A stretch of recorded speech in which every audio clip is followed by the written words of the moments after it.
ഒരു influencer video ഇടുന്നു, അതിൻ്റെ അകത്തുള്ളൊരു പെൺകുട്ടി അണ്ടർ ഏജിലാണെന്നും ആ പെൺകുട്ടിയെ വെച്ച് ഷൂട്ട് ചെയ്ത് പോക്സോ കേസ് ഉണ്ട്. അതാണ് കേസ്. ബ്ലോഗർ വീഡിയോ ഇട്ട് 2 ദിവസത്തിന് ശേഷം പെൺകുട്ടി എന്നെ വിളിച്ച് കാശ് വയ്ക്കുന്നു. ഞാൻ കാശ് കൊടുക്കില്ല, കൊടുക്കാന്നുള്ള സിമ്പിൾ വെറും 25,000 രൂപ ചോദിച്ചോ. 25,000 രൂപയല്ല, 25 പൈസ തരുമല്ലോ.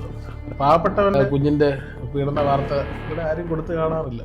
ചിലപ്പോൾ പത്രത്തിലൊക്കെ ഒരു വരി വന്നാലായി 16 വയസ്സുള്ള പെൺകുട്ടിയെ എടുത്ത് അപമര്യാദയായി പെരുമാറി എന്നേക്ക് വാർത്ത വരും. അതാണ് ഇവിടെ അവസ്ഥ. ദയവ് ചെയ്ത് ഒരിക്കൽ കൂടെ പറയണം, അത്ര അവിവേകങ്ങളൊന്നും ആരും കാണിക്കരുത്. ഒരു ഹംബിൾ റിക്വസ്റ്റാണ്. നമ്മൾ എപ്പോഴും കൂടെ ഉണ്ടാവും. ചേട്ടാ, അതായത് നമുക്ക് വുമൻസ് കമ്മീഷൻ ഉണ്ട്. അപ്പോൾ ഈ ഇടയായിട്ടാണ് മെൻസ് കമ്മീഷൻ എന്നുള്ള പേര് വരികയും. എന്നാൽ എല്ലാവരും പറയുന്നത് എന്തിനാണ് അതിൻ്റെ ആവശ്യം, പുരുഷന്മാർക്ക് പ്രത്യേകിച്ച് എന്തെങ്കിലും പരിഗണന കൊടുക്കേണ്ട ആവശ്യമില്ല എന്ന് പറയുന്നുണ്ട്. എന്താണ് ചേട്ടൻ്റെ അതിനോടുള്ളൊരു നിലപാട്? എൻ്റെ നിലപാടെന്ന് പറയുന്നത്, പുരുഷന്മാർക്കാണ് ഇപ്പം ഏറ്റവും അധികം പ്രശ്നം നേരിട്ടുകൊണ്ടിരിക്കുന്നത്.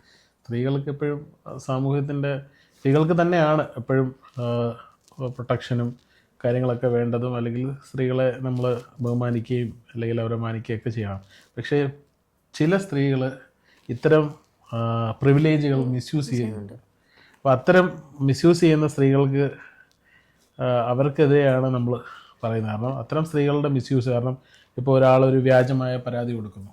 പരാതി കൊടുത്തു കഴിഞ്ഞാൽ ആ പരാതി വിക്ടിമിനുള്ള പോലെ തന്നെ പ്രൊട്ടക്ഷൻ അക്യൂസ്ഡിനും കൊടുക്കണം. എപ്പോഴാണ് അയാൾ അക്യൂസ്ഡ് ആണെന്ന് പ്രൂവ് ആയതിനു ശേഷം അയാളുടെ ഐഡൻറ്റിറ്റി പുറത്ത് വിടാം.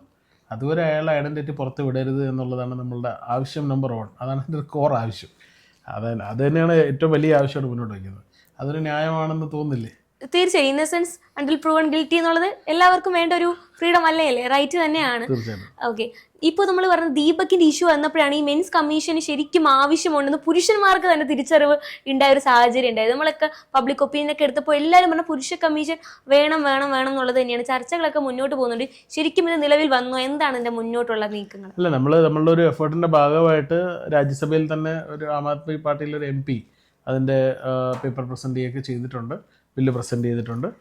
അപ്പോൾ അത് നിയമമായി വരും. അതിൽ വളരെ കടുത്ത റെക്കമെൻഡേഷൻസാണ് അദ്ദേഹം മുന്നോട്ട് വച്ചിരിക്കുന്നത്. അതുപോലെ വ്യാജ കേസിൽ വ്യാജ പരാതികളിലൊക്കെ ആൾക്കാർ അകപ്പെടുത്തുന്നവർക്ക് 50 ലക്ഷം രൂപ വരെയൊക്കെ ഫൈൻ ചെയ്യണമെന്നൊക്കെയാണ് വരുന്നത്. അത്രയും വേണ്ടേ?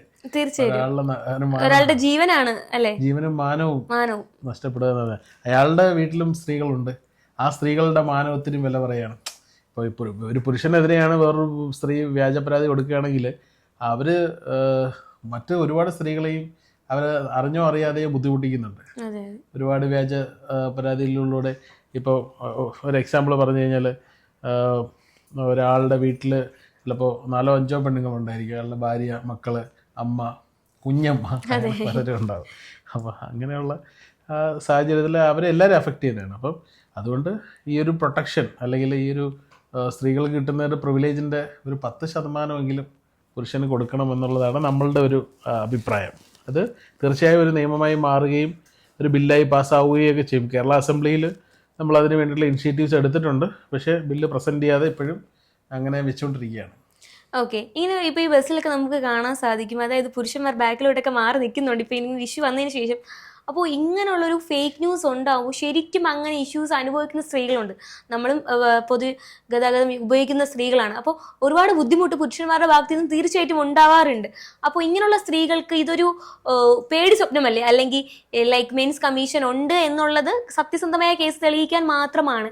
എന്നാലും കുറേ സത്യസന്ധമായ കേസ് പബ്ലിക്കിന് മുമ്പിൽ കൊണ്ടുവരാൻ സ്ത്രീകൾ ഭയപ്പെടുത്തുന്ന ഒന്നായി മാറുന്നില്ല ഈ ഒരു ഇഷ്യൂ? ഇപ്പം ഒരു എക്സാമ്പിൾ പറയുകയാണെങ്കിൽ, നമ്മൾ ജെന്യുവിനായിട്ടുള്ള കേസാണെങ്കിൽ പബ്ലിക്കിന് മുന്നിൽ കൊണ്ടുവരാൻ യാതൊരു. ഇപ്പം ദീപക് മരിക്കാൻ കാരണം ഷിംജിത എന്ന് പറഞ്ഞൊരു സ്ത്രീ, ആ വീഡിയോയിൽ തന്നെ അത് കൃത്യമായി കാണാം. അയാളുടെ ശരീരത്തിൽ സ്പർശിക്കുന്നതോ ഉപദ്രവിക്കുന്നതോ ആയിട്ടുള്ള പുള്ളിക്കാരിയെ തന്നെ സ്വയം ആസ്വദിച്ച് കാണുന്നു. 3-4 ഫ്രെയിം വയ്ക്കുന്നു, 3-4 ഷോട്ട് വയ്ക്കുന്നു, പിന്നെ എഡിറ്റ് ചെയ്ത് വീഡിയോ ഉണ്ടാക്കുന്നു. അപ്പോൾ അങ്ങനെ പുള്ളിക്കാരിയുടെ മൈലേജിന് വേണ്ടി, റീച്ചിന് വേണ്ടി ക്രിയേറ്റ് ചെയ്ത വീഡിയോ ആണെന്ന് അത് കാണുന്ന ഏത് കൊച്ചുകുട്ടിക്കും മനസ്സിലാവും. അപ്പോൾ അത്തരത്തിലുള്ള കാര്യങ്ങൾ ഒഴിവാക്കുക.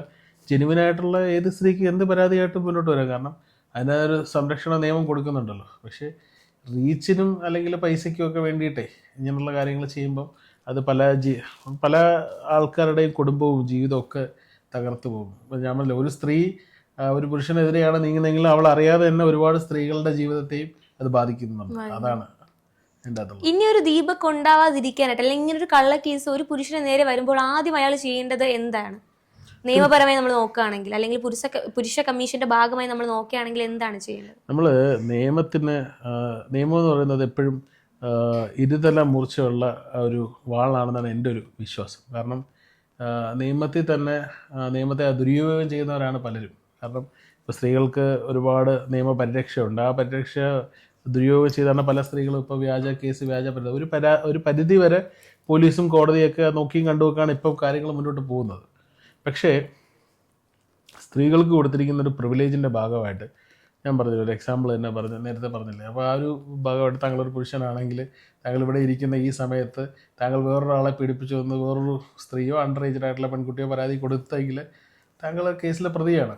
പക്ഷേ എനിക്കറിയാം, ഇവിടെ ചുറ്റും ഇരിക്കുന്നവർക്കറിയാം, എല്ലാവർക്കും അറിയാം താങ്കൾ ഇവിടെ ഉണ്ട്, ഇവിടുത്തെ CCTV വിഷ്വൽസിൽ അറിയാം. പക്ഷേ ആദ്യം പോലീസ് FIR ഇട്ടിരിക്കും, കേസ് എടുത്തിരിക്കും, അപ്പോഴത്തേക്ക് വാർത്ത വരും. അപ്പോഴത്തേക്ക് താങ്കൾ ലോകം മുഴുവൻ താങ്കൾ മോശക്കാരിയായി, അല്ല മോശക്കാരിയായി. അതിനുശേഷമായിരിക്കും താങ്കൾ തെളിയിക്കുന്നത്. കാര്യമില്ലല്ലോ. ആ സിസ്റ്റം മാറണമെന്നുള്ളതാണ്. ആ പ്രിവിലേജുകൾ സ്ത്രീകൾ മിസ്യൂസ് ചെയ്യാൻ ഉപയോഗിക്കുന്നതുകൊണ്ടാണ് ഇത്തരത്തിലുള്ള വ്യാജ കേസുകളുടെ എണ്ണം കൂടുകയും അത്തരം പ്രശ്നങ്ങൾ ഉണ്ടാവുകയൊക്കെ ചെയ്യുന്നത്. അപ്പം അത് നമ്മൾ ഒഴിവാക്കാൻ വേണ്ടിയിട്ടാണ് നമ്മൾ ഈ എഫേർട്ട് എടുക്കുന്നത്. നമ്മൾ ഒരുപാട് അതിന് വേണ്ടിയിട്ട് എഫേർട്ട് എടുക്കുന്നുണ്ട്. രാഹുൽ മാങ്കൂട്ടത്തിൻ്റെ കേസിലാണെങ്കിലും അതുപോലെ ഈ നിവിൻ പോളെ പീഡിപ്പിച്ചു ഇതുപോലുള്ളൊരു സ്ത്രീ പരാതിയൊക്കെ കൊടുക്കേണ്ടേ, താങ്കൾക്കെതിരെ ഇതുപോലൊരു കേസ് ഉണ്ടായി. അപ്പോൾ ഇങ്ങനെയുള്ളൊരു സംഭവം വരുമ്പോൾ നമുക്ക് പേഴ്സണലി എന്താണ് ആദ്യം തോന്നുന്നത്? നമ്മൾ മെൻ്റലി ഡൗൺ ആവും ഫസ്റ്റ്. എന്തായാലും ഒബ്വിയസ്ലി എല്ലാവരും ഒരു മെൻ്റലി ഡൗൺ ഉണ്ടാവും. അതിന് ആ സമയത്തിൻ്റെ ഒരു മാനസികാവസ്ഥ എന്തായിരുന്നു? ബേസിക്കലി എൻ്റെ കാര്യത്തിൽ എനിക്ക് വളരെ നിസ്സാരമായിട്ടുള്ള തുക മാത്രമേ കുട്ടിയുടെ അടുത്ത് ചോദിച്ചുള്ളൂ, കുട്ടിയുടെ അമ്മയൊക്കെ ചേർന്നിട്ട്. ആ കേസ് ശരിക്കും ഒന്ന് വിശദീകരിച്ച് പറയുമോ? കറക്റ്റ് ഇപ്പോഴും ആൾക്കാർക്ക് അറിയില്ല. മുകേഷും നായറിന് ഒരു കേസ് ഉണ്ട് എന്നുള്ളത് പലവർക്കും അറിയാം, പക്ഷെ കൃത്യമായിട്ട് അത് ആർക്കും അറിയില്ല എന്നുള്ളതാണ്. ആക്ച്വലി കോടതിയുടെ പരിഗണനയിരിക്കുന്നതാണ്, അങ്ങനെ പറയാൻ പാടില്ല. നമ്മുടെ ഏരിയയുടെ പേരോ മറ്റു ഡീറ്റെയിൽസ് ഒന്നും പറയാൻ പാടില്ല. ഞാൻ ഒരു കമ്പനി എന്നെ ഒരു ഷൂട്ടിന് വിളിക്കുന്നു, ഫോട്ടോഷൂട്ട്, വീഡിയോ ഷൂട്ടിന് വിളിക്കുന്നു. വാലന്റൈൻസ് ഡേ കഴിഞ്ഞ വർഷത്തെ ഞാനതിൽ പങ്കെടുക്കുന്നു. ഷൂട്ട് കഴിയുന്നു. ഷൂട്ട് കഴിഞ്ഞ് ഏകദേശം 3.5 മാസത്തിന് ശേഷം ഒരു ഇൻഫ്ലുവൻസർ വീഡിയോ ഇടുന്നു. അതിൻ്റെ അകത്തുള്ളൊരു പെൺകുട്ടി അണ്ടർ ഏജ്ഡ് ആ പെൺകുട്ടിയെ വെച്ച് ഷൂട്ട് ചെയ്ത പോക്സോ കേസുണ്ട്. അതാണ് കേസ്. അപ്പം പക്ഷേ ആ ബ്ലോഗർ വീഡിയോ ഇട്ട് 2 ദിവസത്തിന് ശേഷം പെൺകുട്ടി എന്നെ വിളിച്ച് കാശ് ചോദിക്കുന്നു. അമ്മ വിളിക്കുന്നു, കാശ് ചോദിക്കുന്നു. അപ്പം എനിക്ക് സംഭവം മനസ്സിലായി, എന്തോ ഫ്രെയിം ചെയ്യാനുള്ള പരിപാടിയാണ്. അപ്പം ഞാൻ കാശ് കൊടുക്കില്ല എന്ന് പറഞ്ഞു. കൊടുക്കാമെന്നുള്ള സിമ്പിൾ വെറും 25,000 രൂപ ചോദിച്ചോളൂ. സിമ്പിൾ ടച്ച് ഔട്ട് നമ്മളെ കൊണ്ട് അഫോർഡ് ചെയ്യാൻ പറ്റുന്ന ചെറിയ പൈസ എന്നെ സംബന്ധിച്ചിടത്തോളം. പക്ഷെ ഞാൻ കൊടുത്തില്ല. നമ്മൾ 25 പൈസ തരൂല തോന്നും. 25,000 രൂപയല്ല, 25 പൈസ തരൂല തോന്നും. കാരണം നമ്മൾ ആവശ്യമില്ലാത്തൊരു വ്യാജ കേസ്, വ്യാജ പരാതിയിൽ നമ്മൾ കൊടുക്കാൻ ശ്രമിക്കുന്ന ആൾക്ക് എന്തിന് ഈ 25,000 രൂപ കൊടുക്കണം? 25 പൈസ വരെ തരാൻ പോലും എനിക്ക് താല്പര്യമില്ല, കേസുമായിട്ട് മുന്നോട്ട് പോകാൻ പറഞ്ഞു. അത് അവർക്കതൊരു വാശിയായി. അവർ കേസുമായിട്ട് മുന്നോട്ട് പോയി. അതിൻ്റെ ഭാഗമായിട്ട് എനിക്ക് കേസ് വന്നു. പക്ഷേ ഞാൻ legally Kerala police column police സ്റ്റേഷനിൽ നിന്ന് ആ കേസ് അന്വേഷിച്ച് ഞാൻ നിരപരാധിയാണെന്ന് കോടതിയിൽ റിപ്പോർട്ട് കൊടുത്തിട്ടുണ്ട്. ആ റിപ്പോർട്ട് പ്രകാരമുള്ള വിധി ഉടനെ നമ്മൾ വരും. അതിനുവേണ്ടി വെയിറ്റ് ചെയ്യണം. അത്തരം വിധി കോടതിയിൽ നിന്ന് വന്നു കഴിഞ്ഞാൽ എനിക്ക് പൂർണ്ണമായിട്ടും പറയാം. ഇപ്പോഴും പൂർണ്ണമായിട്ട് പറയാൻ പറ്റും. പക്ഷേ കോടതിയുടെ അന്തിമ വിധിയാണ് നമ്മളെപ്പോഴും അതൊരു വലിയ വിധിയായിട്ട് കാണുന്നത്. ഓൾറെഡി എനിക്ക് അനുകൂലമായ പോലീസ് റിപ്പോർട്ട് കോടതിയിലേക്ക് പോയി കഴിഞ്ഞു. പോലീസ് ഇത് അന്വേഷിക്കുമല്ലോ. എല്ലാ സാക്ഷികളെയും വിളിച്ച് മറ്റു കാര്യങ്ങളും CCTV എവിഡൻസും മറ്റു കാര്യങ്ങളും എല്ലാവരും വിസ്തരിച്ചിട്ട് പോലീസ് ചെയ്തപ്പോൾ എൻ്റെ അകത്ത് അങ്ങനെ ഒരു ക്രൈം നടന്നിട്ടില്ല എന്നാണ് അപ്പോൾ തന്നെ പ്രൂവ്ഡായി. എനിക്ക് തന്നെ ഈ പോക്സോയുടെ ചരിത്രത്തിൽ തന്നെ ആൻറ്റിസിപ്പേറ്ററി ബെയിൽ കിട്ടിയ ഒരാളാണ് ഞാൻ. കാരണം എൻ്റെ ഈ ഒരു കേസ് വന്ന സമയത്ത് ഞാൻ കോടതിയെ സമീപിച്ചപ്പോൾ എന്നെ falsely alleged and dragged into this case എന്ന് പറഞ്ഞിട്ടുള്ള ഒരു സുപ്രീം കോടതിയുടെ ഒരു ഓർഡറിൽ വേറൊരു കേസ്, അതെപ്പോഴും കേസിന് അങ്ങനെ ഒരു ഇതുണ്ട്. ഇപ്പോൾ പല കേസുകളിലും എൻ്റെ കേസ് ലാൻഡ്മാർക്ക് ഡിസിഷനായിട്ട് ബെയിൽ കൊടുക്കുന്നുണ്ട്. Mukesh Nair state of Kerala. എൻ്റെ ഈ കേസ് കൊണ്ട് ഒരുപാട് പേർക്ക് ഉപകാരം ഉണ്ടായി. ഈയിടയ്ക്കും കഴിഞ്ഞ ദിവസം കൂടെ ഒരാൾക്ക് ബെയിൽ കിട്ടിയതുള്ളൂ എൻ്റെ കേസ് വെച്ച്. കാരണം ഇങ്ങനെ ഒരു സംഭവം ഉണ്ടായി, മുകേഷ് നായർക്ക് ജയിൽ കിട്ടിയിട്ടുണ്ട്. അത് കൊടുക്കാം. കാരണം അത്തരത്തിലുള്ള വ്യാജ പരാതികളിൽ എപ്പോഴും കോടതി വളരെ നിയമപരമായിട്ടുള്ള സമീപനം മാത്രമേ സ്വീകരിക്കുള്ളൂ. നമ്മുടെ നിയമത്തിന് അങ്ങനെ ഒരു പ്രത്യേകതയുണ്ട്. 1000 കുറ്റവാളികൾ രക്ഷപ്പെട്ടേക്കാം, പക്ഷെ അവർ നിരപരാധിയും ശിക്ഷിക്കാൻ അത് കൂട്ടുനിൽക്കില്ല എന്നുള്ളതാണ്. എന്നിട്ടും ചിലപ്പോഴൊക്കെ ചില നിരപരാധികൾ ശിക്ഷിക്കപ്പെടാറുണ്ട്. സിസ്റ്റത്തിൻ്റെ ഒരു ഫെയിലൂറാണ്, നമുക്കൊന്നും ചെയ്യാൻ പറ്റില്ല. സിസ്റ്റത്തിൻ്റെ ഫെയിലൂർ മാത്രമല്ല, അവർക്ക് ചിലപ്പോൾ നല്ലൊരു വക്കീലിനെ വയ്ക്കാൻ പറ്റാത്തതുണ്ടാവാം, അവർക്ക് ഫൈറ്റ് ചെയ്യാൻ പറ്റാത്തതുണ്ടായിരിക്കും, അവർ തളർന്നുകൊണ്ടാവാം, ചിലർ അപവാദം കേട്ടറിന് തന്നെ ആത്മഹത്യ ചെയ്യുന്നുണ്ടാവാം. പലതുമൊക്കെ പല റീസൺസാണ്. ഇപ്പം നമുക്ക് ഉറപ്പുണ്ടെങ്കിൽ നമ്മൾ ഫൈറ്റ് ചെയ്യണമെന്നുള്ളതാണ് നമ്മൾ പറയുന്നത്. ആരും പേടിക്കരുത്, പിന്മാറരുത്, ഓടി ഒളിക്കരുത്. പൈസ കൊടുക്കരുത്, എത്ര ഭീഷണിപ്പെടുത്തിയാലും 5 പൈസ കൊടുക്കരുത്. ഈ പോക്സോ പോലുള്ള കേസുകളിൽ പ്രതിയാകുമ്പോൾ അല്ലെങ്കിൽ പ്രതി പട്ടികയിൽ വരുമ്പോൾ അല്ലെങ്കിൽ പ്രതി നിന്ന് ചാർത്തിപ്പെടുമ്പോൾ ഈ രാഹുൽ മാങ്കൂട്ടത്തിന്റെ ആണെങ്കിലും മറ്റുള്ള കേസിൽ അവരുടെ സൈഡിൽ നിൽക്കുന്ന പുരുഷന്മാർക്ക് നേരെ ഒരുപാട് ആക്രമണങ്ങൾ ഉണ്ടാവാറുണ്ട്. അപ്പൊ അതിനെപ്പറ്റി എന്താണ് പറയാനുള്ളത്?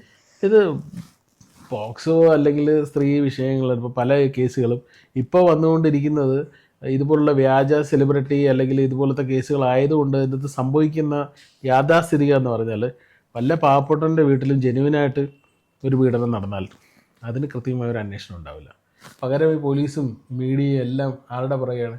ഈ സെലിബ്രിറ്റി അങ്ങനെയുള്ള കേസുകളുടെ പുറകെയാണ്. ഒരു പാവപ്പെട്ട കൂലിവേലക്കാരൻ്റെ വീട്ടിൽ ഒരു പീഡനം നടന്ന അത് കൃത്യമായി അന്വേഷിച്ച് അതിലെ പ്രതിക്ക് ശിക്ഷ മേടിച്ചു കൊടുക്കാനായിട്ട് ഇത്രയും ശുഷ്കാന്തിയൊന്നും കാണിക്കുന്നതായിട്ട് കാണാനില്ല.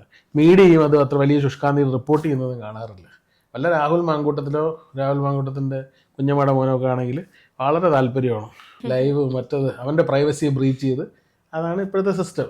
പാവപ്പെട്ടവൻ്റെ വല്ല നന്മയിൽ ഗോപാലിന് തങ്കമ്മയിൽ ജനിച്ച കുഞ്ഞിൻ്റെ പീഡന വാർത്ത ഇവിടെ ആരും കൊടുത്ത് കാണാറില്ല. ചിലപ്പോൾ പത്രത്തിലൊക്കെ ഒരു വരി വന്നാലായി. അതാണ് ഇവിടുത്തെ അവസ്ഥ. അല്ലെങ്കിൽ വലിയ സെലിബ്രിറ്റി ആയിരിക്കണം അവരുടെ വാർത്ത വരണമെങ്കിൽ. അതാണെങ്കിൽ വ്യാജ വാർത്തയാണെങ്കിലും വ്യാജ കേസാണെങ്കിലും ഹെഡ്ലൈനാണ്. അതാണ് ഇവിടെ. അത് കാണാനും ആൾക്കാരുണ്ട്, കൈയടിക്കാനും ആൾക്കാരുണ്ട്. ഓക്കെ, പുരുഷ കമ്മീഷൻ പ്രഥമ മുന്നോട്ട് വയ്ക്കുന്ന ആവശ്യങ്ങൾ എന്തൊക്കെയാണ്?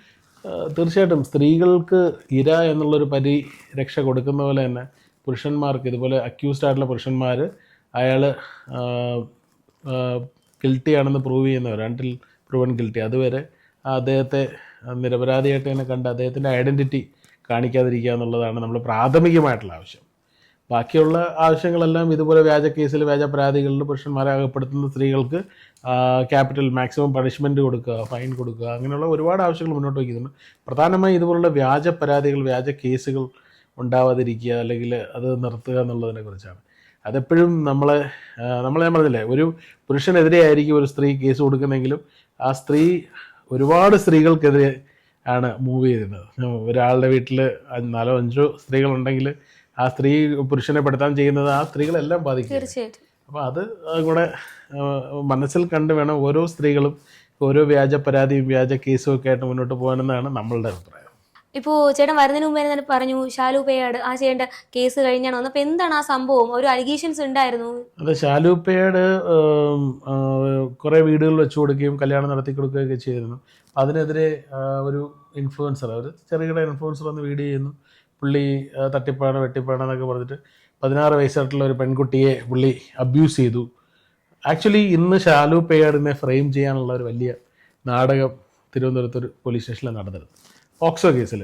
ഇപ്പോൾ കൃത്യമായ നമ്മളുടെ ഇപ്പോൾ രാഹുൽ ഈശ്വർ ഇവിടെ ഇല്ല, ഞാൻ മാത്രമേ ഉള്ളൂ, ഇപ്പോൾ ഞാനാണ് പോയത്. കൃത്യമായ ഇടപെടൽ മൂലം ആ കേസിൽ നിന്ന് ഷാലു രക്ഷപ്പെടുകയുണ്ടായി. കാരണം ആ പെൺകുട്ടിയെ കൊണ്ട് ഈ ബ്ലോഗർ പെൺകുട്ടിയുടെ അമ്മയെ കൊണ്ട് പരാതി കൊടുപ്പിക്കാൻ ശ്രമിച്ചു. പക്ഷേ കൃത്യസമയത്ത് നമ്മൾ അതിൻ്റെ അകത്ത് പോയി അതിൻ്റെ കാര്യങ്ങളൊക്കെ തെളിവുകളും കാര്യങ്ങളൊക്കെ പോലീസ് സ്റ്റേഷനിൽ ഹാജരാക്കുകയും അവരുമായിട്ട് സംസാരിക്കുകയും, അപ്പോൾ പെൺകുട്ടിയുടെ അമ്മ തന്നെ പറഞ്ഞു ഈ വ്ളോഗർ പറഞ്ഞിട്ടാണ് അവർ കേസ് കൊടുത്തത്, പരാതി കൊടുത്തതെന്നൊക്കെ പെൺകുട്ടിയുടെ അമ്മ തന്നെ പറഞ്ഞു. അപ്പം അത്തരത്തിലുള്ള കാര്യങ്ങൾ. അപ്പോൾ ഷാലുവിൻ്റെ കേസ് ഒരു എക്സാമ്പിളായിട്ട് എടുക്കുകയാണെങ്കിൽ ഇതുപോലുള്ള കാര്യങ്ങളാണ് കൂടുതലും നടക്കുന്നത്. ഒരു പക്ഷേ ഷാലുവിൻ്റെ എതിരെ ഇന്ന് FIR ഇട്ടിരുന്നെങ്കിൽ ഇന്നത്തെ നിങ്ങളുൾപ്പെടെ വാർത്ത കൊടുത്തന്നെ ഉറപ്പായിട്ട് കൊടുക്കും. 16 വയസ്സുള്ള പെൺകുട്ടിയെ എടുത്ത് അപമര്യാദയായി പെരുമാറി എന്നേ വാർത്ത വരുള്ളൂ. എന്ത് അപമര്യാദ? ഇത് ഫോൺ വിളിച്ച് എന്തോ പറഞ്ഞപ്പോൾ ഷാലു എന്തോ വഴക്ക് പറഞ്ഞു. പക്ഷേ അത് പോക്സോ ആണ്. ഇതാണ് ഇവിടെ നടന്നുകൊണ്ടിരിക്കുന്നത്. നിങ്ങൾ ആൾക്കാർ ഈ പോക്സോ എന്നോ അല്ലെങ്കിൽ പീഡനം എന്നൊക്കെ പറഞ്ഞ് എടുത്തിടുമ്പോഴത്തേക്ക് അതിൻ്റെ ഓതൻറ്റിസിറ്റിയും കൂടെ അറിയുക. എന്നതിന് ശേഷം മാത്രമേ നിങ്ങൾ നെഗറ്റീവ് കമൻറ്റെങ്കിലും ഇടറിയാതെ നമുക്ക് അതിനെക്കുറിച്ച് അറിയില്ലെങ്കിലും ഇണ്ടാതിരിക്കുക. സത്യം ഒരുപാട് പേര്, ഷാലുവൊക്കെ സത്യം പറഞ്ഞു കഴിഞ്ഞാൽ ഷാലുവിൻ്റെ ഫാമിലിയെ ഞാൻ വീട്ടിൽ പോയി കണ്ടപ്പം മക്കളും ഭാര്യയൊക്കെ വല്ലാത്തൊരവസ്ഥയിലാണ്. ചേട്ടാ, അതുപോലെ തന്നെ മെൻസ് കമ്മീഷൻ ഇപ്പോൾ രൂപീകരിക്കാനുള്ള നീക്കങ്ങൾ നടക്കുന്നുണ്ട്. അപ്പോൾ ഒരു സാധാരണക്കാരനൊരു പ്രശ്നം ഉണ്ടായാൽ മെൻസ് കമ്മീഷൻ ആരെയാണ് നമ്മൾ ആദ്യം കോൺടാക്ട് ചെയ്യേണ്ടത്? ആരൊക്കെയാണ് ഇതിൽ ചുമതലപ്പെട്ട വ്യക്തികൾ? അല്ല, ആക്ച്വലി ഞാനും രാഹുലുമാണ് ഇതിൻ്റെ അകത്ത് കോഫൗണ്ടേഴ്സായിട്ട് മുന്നിൽ നിന്ന് പ്രവർത്തിക്കുന്നത്. വോളണ്ടറി ആയിട്ടാണ് നമ്മൾ പ്രവർത്തിക്കുന്നത്. ഇപ്പോൾ അതിൻ്റെ അകത്ത് എന്ത് കാര്യം വന്നാലും അതിന് വേണ്ടിയുള്ള യാത്രകളായാലും മറ്റു കേസിൻ്റെ എക്സ്പെൻസ് ആയാലും ഞാനും രാഹുലും പേഴ്സണലി നമ്മളതിൻ്റെ അകത്തൊരു ഇതൊന്നുമില്ല, നമ്മൾ തന്നെയാണ് അതിൻ്റെ മുന്നോട്ട് പോകുന്നത്. നമ്മളൊരു കോർ കമ്മിറ്റി രൂപീകരിച്ചിട്ടുണ്ട്. ഈ മെൻസ് അസോസിയേഷൻ്റെയും മെൻസ് റൈറ്റ് ഫൗണ്ടേഷൻ്റെയും ആൾക്കാരെല്ലാം രൂപീകരിച്ചിട്ടുണ്ട്. ഒരു പ്രാഥമികമായിട്ടുള്ള ഒരു കുറച്ച് പേരുടെ ഏകദേശം 15ഓളം പേരുടെ ഒരു കമ്മിറ്റി രൂപീകരിച്ചിട്ടുണ്ട്. ആ കമ്മിറ്റിയുടെ ഭാഗമായിട്ട് നമ്മൾ എല്ലാ കാര്യങ്ങളും ചെയ്തു കൊടുക്കുന്നുണ്ട്.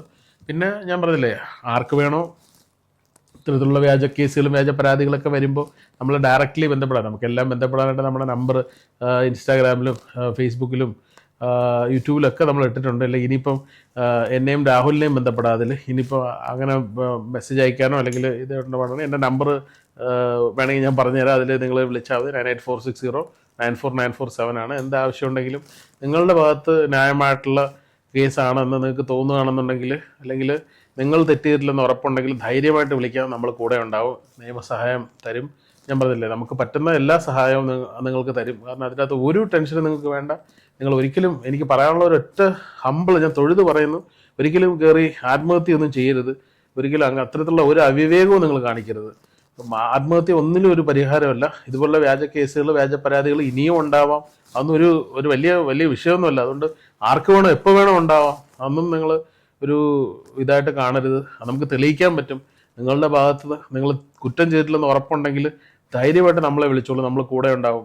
ഒരു മെസ്സേജ് ഇട്ടാൽ മതി. ഒരുപക്ഷെ മെസ്സേജ് ഇട്ട് കാണാൻ പറ്റിയില്ലെങ്കിൽ അത് ഡയറക്റ്റ് വിളിച്ചോളൂ. ഞാൻ എൻ്റെ നമ്പറാണ്, പേഴ്സണൽ നമ്പറാണ് ഈ പറയുന്നത്. അത് ആൾക്കാർക്ക് ഉപകാരപ്പെടാൻ വേണ്ടിയിട്ടാണ് ഈ പറയുന്നത്. ആരും ഒരു പേഴ്സണൽ നമ്പർ ഇത്രയും പബ്ലിക് പ്ലാറ്റ്ഫോമിൽ പറയില്ല. എന്തായാലും ധൈര്യമായിട്ട് വിളിച്ചോളൂ, നമ്മളൊക്കെ കൂടെ ഉണ്ടാവും, എല്ലാ സഹായവും ഉണ്ടാവും നിങ്ങൾക്ക് വേണ്ടിയിട്ട്. തീർച്ചയായിട്ടും ഇപ്പോൾ പുരുഷന്മാർ നമ്മളെ സ്ത്രീകൾക്കെതിരൊന്നുമില്ല. ഇപ്പം എന്നെ ഒരുപാട് കഴിഞ്ഞ ദിവസം സുനീറിൻ്റെ ഉമ്മ വിളിക്കുന്നു, അതൊരു സ്ത്രീയാണ്. സുനീറിൻ്റെ പെങ്ങൾ വിളിക്കുന്നു, ആത്മഹത്യ ചെയ്തൊരു പുരുഷന് വേണ്ടിയിട്ട് അവർ സ്ത്രീകളാണ് വിളിക്കുന്നത്. ഒരുപാട് മക്കൾ വിളിക്കുന്നുണ്ട്. ഷാലുപ്പേടിൻ്റെ മോൾ എന്നെ വിളിച്ചു. ആക്ച്വലി ഷാലുപ്പേട് എൻ്റെ വൈഫും മോളൊക്കെ എന്നോട് സംസാരിച്ചു. ഷാലുപ്പേടിന് സംസാരിക്കുന്നതിനേക്കാൾ കൂടുതൽ അവരാണ് എന്നോട് സംസാരിച്ചത്. സ്ത്രീകളാണ് നമ്മളെ കൂടുതൽ, പുരുഷന്മാരും വിളിക്കാറുണ്ട്. അപ്പോൾ എല്ലാവർക്കും നമുക്ക് സഹായിക്കാം. നമ്മളെ കൊണ്ട് പറ്റുന്ന എല്ലാ സഹായവും നമുക്കുണ്ട്. നമുക്ക് പരിമിതികളും കാര്യങ്ങളും, നമ്മളൊരു ഗവൺമെൻറ് ഓർഗനൈസേഷനോ അല്ലെങ്കിൽ നമുക്ക് മറ്റേ സെൻട്രൽ ഗവൺമെൻറ് ഫണ്ടിങ്ങോ ഒന്നും ഇല്ല. നമ്മുടെ സ്വന്തം പോക്കറ്റിൽ നിന്നാണ് ഞാനും രാഹുലും ഒക്കെ ഓരോ കാര്യങ്ങൾ ചെയ്യുന്നത്. ഇപ്പോൾ ഒരു ഈവൻ വീട് ഇല്ലാത്തവർക്ക് വീട് പോലും നമ്മളെ കൊണ്ട് പറ്റുന്ന രീതിയിൽ വെച്ച് കൊടുക്കുന്നുണ്ട്. പറ്റുന്ന ധനസഹായം കൊടുക്കാറുണ്ട്. എല്ലാ കാര്യങ്ങളും ഒക്കെ നമ്മളെ കൊണ്ട് പറ്റുന്ന രീതിയിൽ നമ്മൾ ചെയ്യാറുണ്ട്. അപ്പോൾ ദയവേത് കോൺടാക്ട് ചെയ്താൽ മതി. അല്ലെങ്കിൽ ഇൻസ്റ്റാഗ്രാമിലോ ഫേസ്ബുക്കിലോ യൂട്യൂബിലോ ഒക്കെ നിങ്ങൾ മെസ്സേജ് അയച്ചാൽ മതി. പിന്നെ മിഷൻ മെൻസ് കമ്മീഷൻ്റെ വെബ്സൈറ്റ് ഉണ്ട്. ചിലപ്പോൾ എല്ലാവർക്കും അതിൻ്റെ കയറി പരാതി ഒന്നും അയക്കാൻ പറ്റില്ല.